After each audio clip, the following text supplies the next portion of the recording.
So by jumping from market to market, you're always spending more time learning the market and building relationships, and that gives you a disadvantage versus somebody who's already in the market and aware of those things. So let's talk about the speed. You said the more speed you may have, you may be able to outperform them, right? Hmm. So you gain speed by having what in place, or what are you doing that gives you more speed?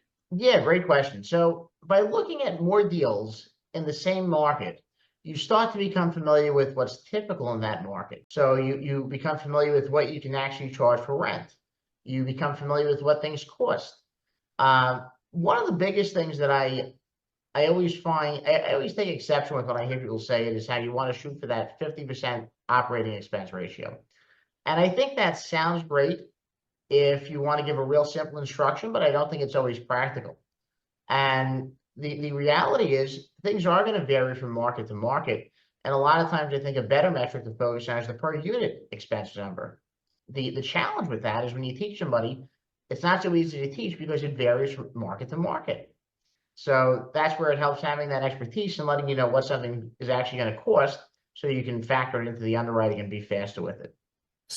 So then let me ask this question with the 50%, rule of thumb, which for some people that may be the first amount or first set of speed metrics, if you will, that might help you to be able to underwrite a deal very quickly, right? Yeah. 50% operating expense ratio. What does that mean? Okay, let me double click on that. So actually, Charles, why don't you tell us? Hey, since you are Yeah. the underwriting expert, I won't go Great, into. great question. So when people refer to the operating expense ratio, they're always taking that ratio as a percentage of the operating income.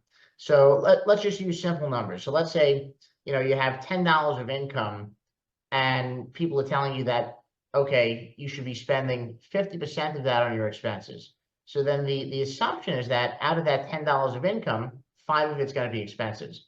Now, sometimes that can be true, but I wouldn't say it's a black and white thing where it's like, it's gospel.